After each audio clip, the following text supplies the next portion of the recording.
Genesis 38 plunges us into a turbulent chapter of Judah's life, a narrative thread woven into the larger tapestry of Joseph's story.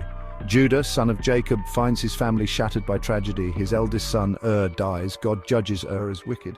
Tamar, widow, is left childless. Custom dictates levirate marriage. Tamar should wed Onan, her deceased husband's brother. This practice ensures lineage and inheritance. Onan, however, selfishly thwarts the tradition, refusing to provide an heir for his brother. Divine judgment falls upon Onan as well, leaving Tamar once more a widow. Judah, now fearful, hesitates to give his remaining son Shelah to Tamar. He fears Shelah might meet the same fate as his brothers. Years pass and Tamar remains in limbo, her future uncertain. The story of Judah and Tamar is one of deep sorrow and complex traditions. It highlights the struggles of maintaining family honor and lineage amidst personal loss and divine judgment. Tamar's plight is a reflection of the harsh realities faced by women in ancient times, bound by customs and expectations that often left them vulnerable and powerless. Yet Tamar's story also reveals her resilience and determination. Despite the odds, she takes bold steps to secure her place in the family lineage, challenging the norms that sought to confine her. The levirate marriage custom, while intended to protect family lines, also placed heavy burdens on individuals, especially women like Tamar, who had to navigate these complex social structures. Onan's refusal to fulfill his duty not only defied tradition, but also highlighted the tensions between personal desires and communal responsibilities. The divine judgments that befell and Onan serve as stark reminders of the moral and spiritual expectations placed upon individuals in these ancient narratives. Judah's hesitation to give Shelah to Tamar underscores the fear and uncertainty that can grip even the most powerful families when faced with repeated loss and divine wrath. As the years pass, Tamar's patience and strategic thinking eventually lead her to take matters into her own hands, ensuring her place in the lineage of Judah. Her story is a testament to the enduring human spirit and the lengths to which one will go to secure their rightful place in history, even when faced with overwhelming odds. The ancient world held tightly to the continuity of family lines. This was not merely a matter of tradition, but a deeply ingrained societal norm that ensured stability and continuity.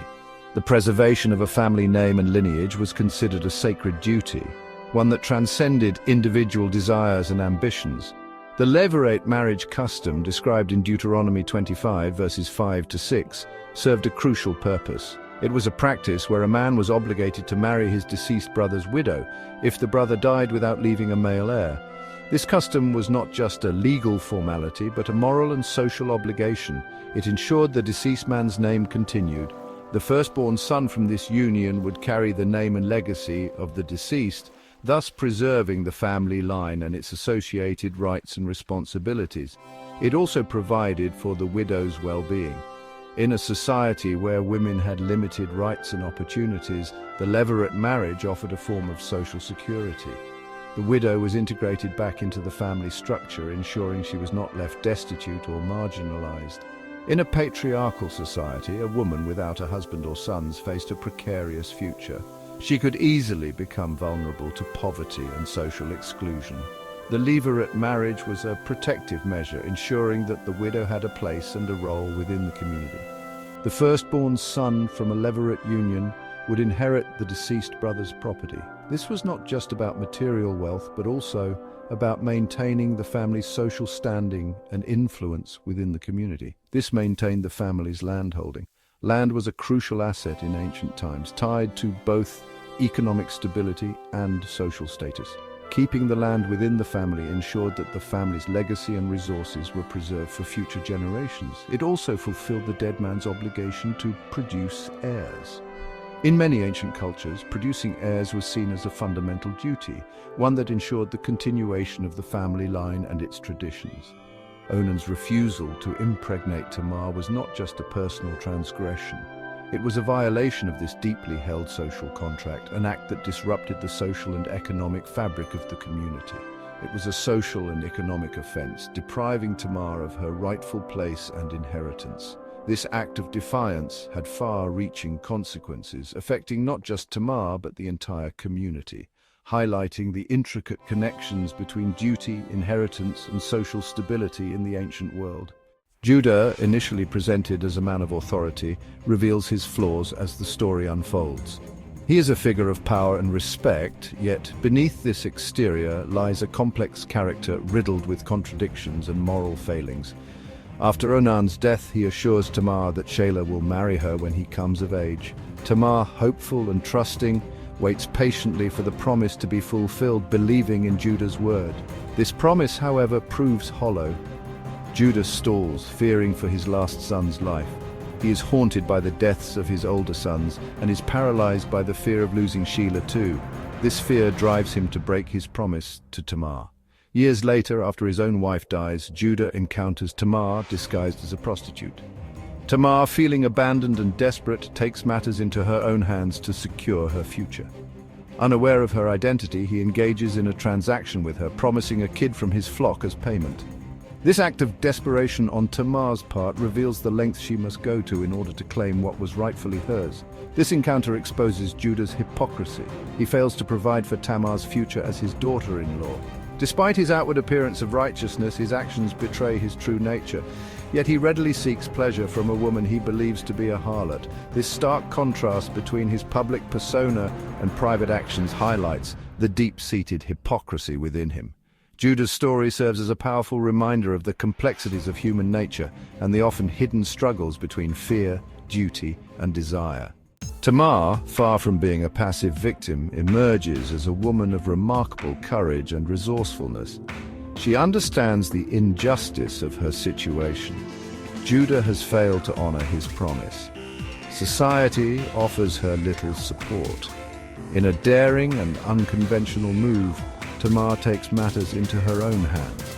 Disguising herself as a prostitute, she positions herself where Judah will pass by.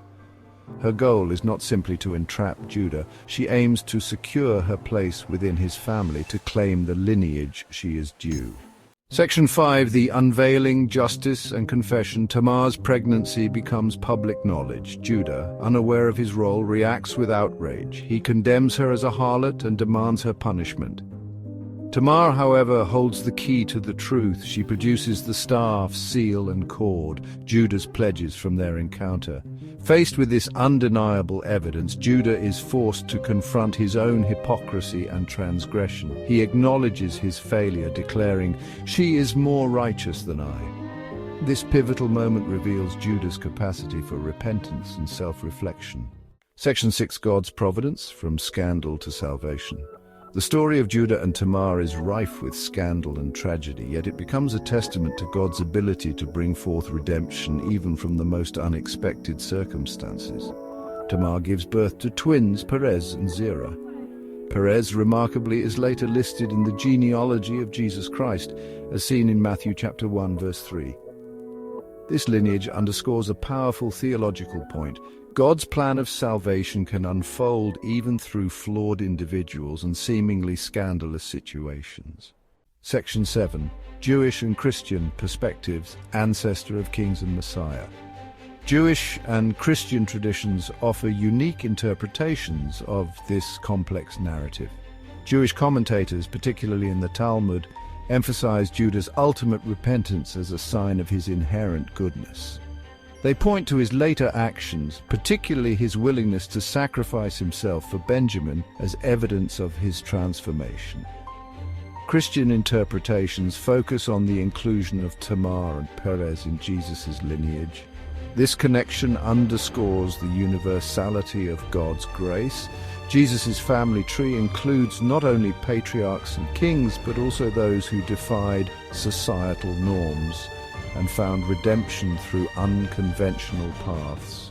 Section 8. Chronological Puzzles, a Literary Perspective. The placement of Judah and Tamar's story within the Joseph narrative presents chronological challenges.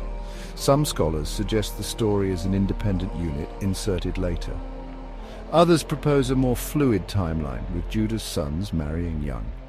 From a literary perspective, however, the story's placement is deliberate and masterful. It creates suspense, interrupting the flow of Joseph's story. It also offers a stark contrast between Judah's failings and Joseph's unwavering virtue. Section 9. Enduring Relevance, Lessons in Redemption and Grace. The story of Judah and Tamar, though ancient, resonates deeply with modern readers. It grapples with themes of justice, forgiveness, and the complex interplay of choice and consequence. Tamar's story, in particular, speaks to the strength and resilience of women. It reminds us that even in patriarchal societies, women found ways to assert their agency and secure their futures. Ultimately, this narrative reminds us that God's grace extends beyond our limited understanding. It challenges us to confront our own prejudices and to recognize the potential for redemption in the most unexpected places.